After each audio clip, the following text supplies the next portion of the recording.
बहुत बहुत स्वागत है मेरे इस चैनल पर दोस्तों। अक्सर महिलाओं का ये क्वेश्चन होता है कमेंट बॉक्स में कि रिलेशन के बाद से ही हल्के से पेट में दर्द हो रहा है, क्या कंसीव होने के ये चांसेस हैं, क्या कंसीव होने का ये सिम्टम्स है।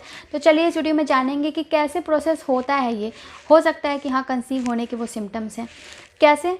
तो चलिए इस वीडियो में जानते हैं। जैसे ही आप ट्राई करते हो और एग मौजूद वहाँ पे है ऑलरेडी, ठीक है, फेलोपियन ट्यूब में, अब स्पर्म जाके जैसे ही मीट होता है, फर्टाइल होता है, तो कई महिलाओं का जो फर्टिलाइजेशन का जो सिम्टम्स है, फर्टिलाइजेशन का जो प्रोसेस है, निषेचन का जो प्रोसेस है, वो बहुत जल्दी भी पूरा हो जाता है। कई महिलाओं का 2 से 3 दिनों का समय लगता है। तो ये बॉडी टू बॉडी डिपेंड करता है कि किस महिला का बॉडी बहुत जल्दी क्विकली वर्क कर जाता है इन सब मामलों में।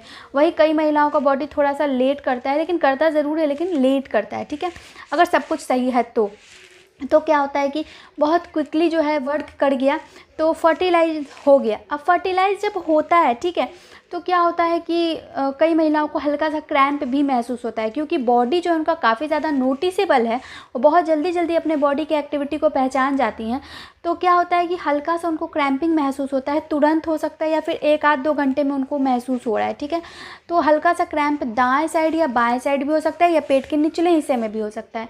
तो वो हल्का सा क्रैम्प जो है फर्टिलाइजेशन का हो सकता है, यानी कि गर्भ रुकने का हो सकता है। कई बार क्या होता है कि सिर्फ फर्टिलाइजेशन ही काफ़ी नहीं होता है गर्भ रुकने के लिए। जब तक आपका गर्भाशय तक नहीं पहुंच जाता है, वहाँ पे उसके दीवार तक नहीं चिपक जाता है, यहाँ से इम्प्लांटेशन सक्सेसफुल नहीं होता है। सिर्फ फर्टिलाइजेशन से कुछ नहीं होता है। अब फर्टिलाइजेशन अगर आपका हो गया है तो 5 से 6 दिनों तक वेट कीजिए कि इम्प्लांटेशन भी हो जाए। अब इम्प्लांटेशन यानी कि गर्भाशय की दीवार पे जाके गर्भ का चिपकना, जब वो भी चिपकेगा, गर्भ की दीवार पर चिपकेगा, तो हल्का सा वहाँ भी आपको हो सकता हो कि इम्प्लांटेशन क्रैम्प महसूस हो। क्यों?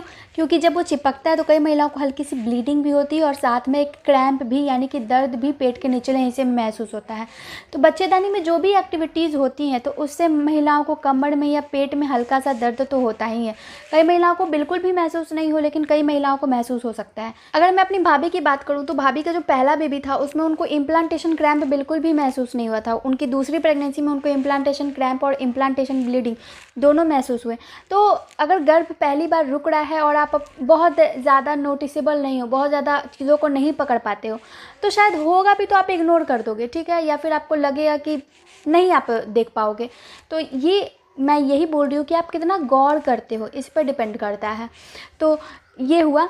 उसके बाद इम्प्लांटेशन क्रैम्प हाँ होगा, तो ये क्रैम्प पेट के निचले हिस्से में होगा, कमर में आपको हल्का सा महसूस होगा दर्द, या फिर प्राइवेट एरिया में भी हल्का सा महसूस होगा, जांघों में दर्द महसूस होगा, ये हो सकता है।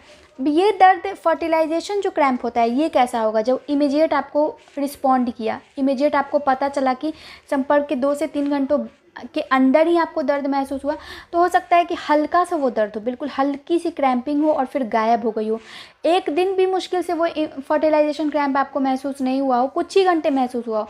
सेम इम्प्लांटेशन क्रैम्प भी क्या होता है कि हल्का सा 1 दिन दर्द महसूस होता है, या फिर उसे कुछ घंटे महसूस हुआ फिर चला गया। चुभने जैसा या बिल्कुल गुदगुदी जैसा, या ऐसा लगेगा कि सुई चुभने जैसा दर्द हो रहा है, या ऐंठन जैसा या मरोड़ जैसा ऐसा फील हो रहा है दर्द। तो इसमें से किसी भी प्रकार का दर्द आपको महसूस हो सकता है। तो आई होप कि आप समझ गई हूँ कि कैसा होता है इम्प्लांटेशन क्रैम्प और कैसा होता है फर्टिलाइजेशन क्रैम्प, कब महसूस होता है। मैंने सारे वीडियो में बता दिया आप लोगों को। तो अगर आपको महसूस हो रहा है तो एक बार डेट आने तक आप वेट कीजिए, और डेट मिस हो जा रहा है तो 5 दिन और वेट कर लीजिए। उसके बाद आप यूरिन के द्वारा अपनी प्रेगनेंसी टेस्ट कर सकते हैं। 2 पॉजिटिव लाइन आया तो अच्छे से गायनेकोलॉजिस्ट को ढूंढिए और वहाँ से अपना पूरे 9 मंथ तक ट्रीटमेंट करवाइए। आई होप आपको ये वीडियो पसंद आया हो। जाते जाते वीडियो को लाइक, चैनल को सब्सक्राइब और कमेंट करते जाएं। धन्यवाद।